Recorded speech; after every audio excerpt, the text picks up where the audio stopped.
I will sometimes start reviewing a product, and as I'm thinking about my impressions of it as in the early stages of that, I will think to myself, I know this is going to be a good one. Often because right out of the box, there's attributes about it that I just really like, and I really look forward to what I'm going to be able to say about it. And every once in a while, a product kind of surprises me a little bit, where there are some things initially that I really like about it, and then by the time I get into like using it for a couple weeks, usually I try to use something for at least 2 weeks before I talk about it, things come out that make me a bit mixed. That's exactly where I'm at with the Kizer Hare here. Now, before I got my hands on it, I'd watched a few other reviews of it that got really glowing opinions of how great it is, the fit and finish, how good at slicing it is, etc. Right off the bat, I'll say a lot of those things are true about it. I think that the fit and finish for this, especially for a roughly $50 knife, is excellent. The handle is one of the best micarta handles that I've held, especially for a knife at this size. And despite it being small, you can get your whole hand around it. It's very comfortable even when I'm pushing on it. I think they did a great job with that. The idea that you can get Nitro V at this price point, also very nice. I like the look of the knife. It's a great looking knife. On paper, there's a lot of things to like about the knife, and if, like me, you get it out of the box and start handling it, you're thinking, hell yeah, this is going to be a great knife. I look forward to taking this out. But here's where I've been a bit more mixed once I actually got outside and did some real work with it. I did baton some thinner wood, kind of this thickness, that would be appropriate for a knife that size, just to test it. That's not something I would ever do with a knife this size. I did it to test it. It held up pretty well. It has a decently thick spine for how small it is. I think if you had to, it could take it. It's a fairly tough knife for its size, no complaints there. But the problem is, I would never use a 3-inch knife to do something like that. I'm more concerned with slicing and carving when I'm into a knife this size, and by the time I want to do heavier tasks, I'm into bigger belt knives like that. This, to me, is actually not very slicey. Despite the high saber grind that it has, the out-of-the-box edge felt very sharp. To the thumb, you do the fingernail test, everything about it feels very sharp. And in certain cutting tasks, it does a good job. For food prep and stuff, it's pretty good. But one of the times I was trying to open a package of chicken with the plastic wrap open it, and when I ran this across it, it just like ran straight over the plastic and didn't cut. Now, you need a very sharp blade to deal with that, I understand. But it also, when I've cut cardboard, it just feels like it doesn't have the ability to just slice. And if I'm pushing harder than I would many of my other knives. So at first I thought, okay, maybe the factory edge on mine didn't come very sharp, and maybe one of the times I stropped it, I accidentally did the wrong angle and ruined the edge. So I used my Work Sharp guided field sharpener that has a 20-degree guide on it, so I could be pretty certain when I put it on the stone that I was getting a 20-degree edge on this and I was doing it correctly. After I did that, it did cut a little better. And the first couple cuts I did made me optimistic. I was like, oh cool, maybe I figured this out. But then when I went back to trying to cut things like cardboard or trying to even carve sticks, I tried to feather stick to get ready for a fire. It'll do it, but it wasn't nearly as slicey as my Buck 110, which in some ways isn't surprising because this is a hollow grind. But what did surprise me is my larger Joker Campero, which is a flat grind, is way slicier. I just think all around way more capable. It's better at carving. It's better at slicing. It's better at hard use. It's better at food prep. Like, it's just better at everything except that it's a little bigger.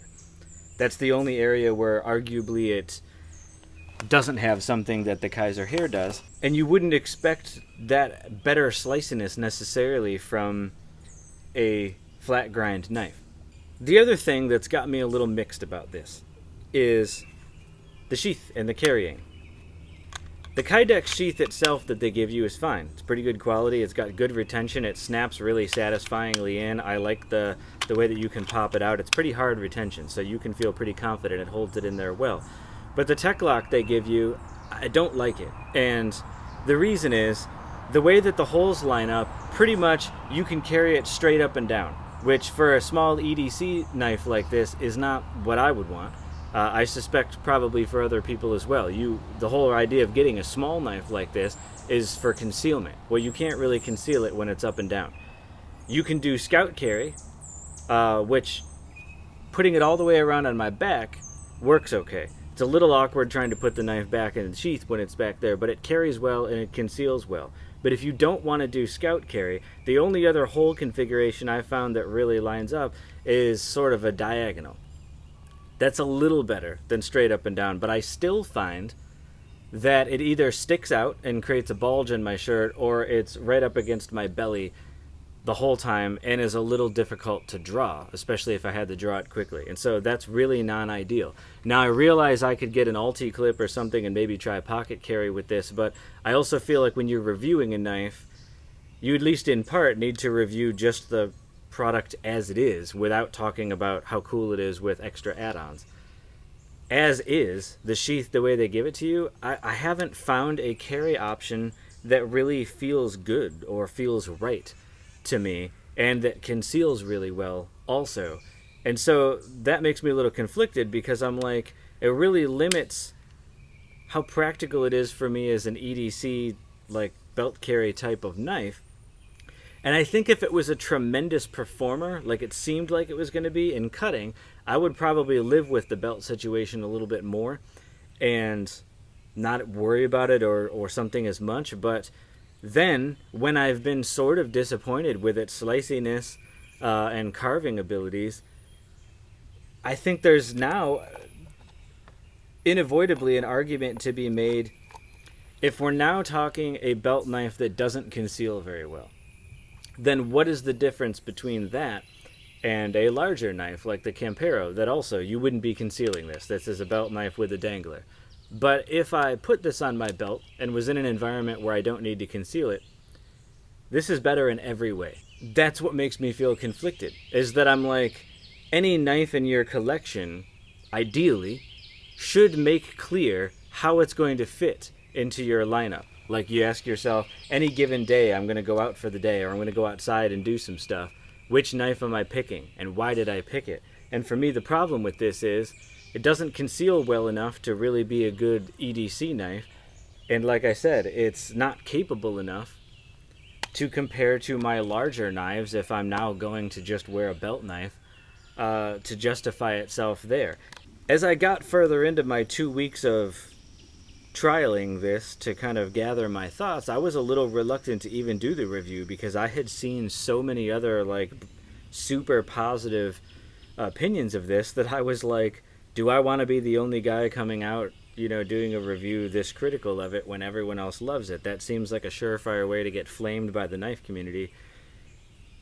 But it just, as much as I tried to overcome some of the challenges, I kept feeling them, and so it just seemed like stuff that if I was going to talk about it, I needed to say.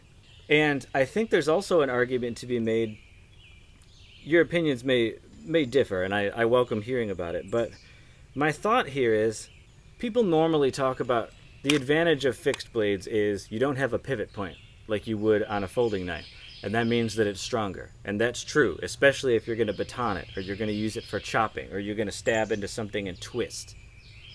I don't really foresee doing any of those things with a really small 3-inch fixed blade.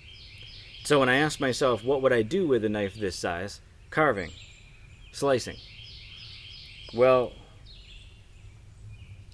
why wouldn't I just use this? I can't baton this, sure, but I'm not going to. This is a good carver and a great slicer. And it fits in the pocket better than any fixed blade is going to, and it carries really easily. And I'm not dealing with those annoying belt problems that I have with this. And then I'm really like as excited as I was about this knife initially, and admittedly a little bit of that is just personal taste. But I feel like that's a real question here. Like, it's a knife that's a very interesting fixed blade size, but to me falls a bit into the category of like tries to be too many things and doesn't do a very good job doing any of them, because it doesn't carry well enough. It doesn't conceal well enough to be a really small EDC knife. And there are definitely slicier options.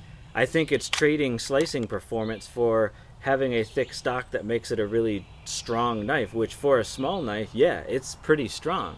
But does a small knife need to be that strong? I don't think it does. Like, who is going to really... I know in other reviews people have done tests also batoning it, but like, who batons a 3-inch knife? I just don't think that that's like a real test of what you would expect with this.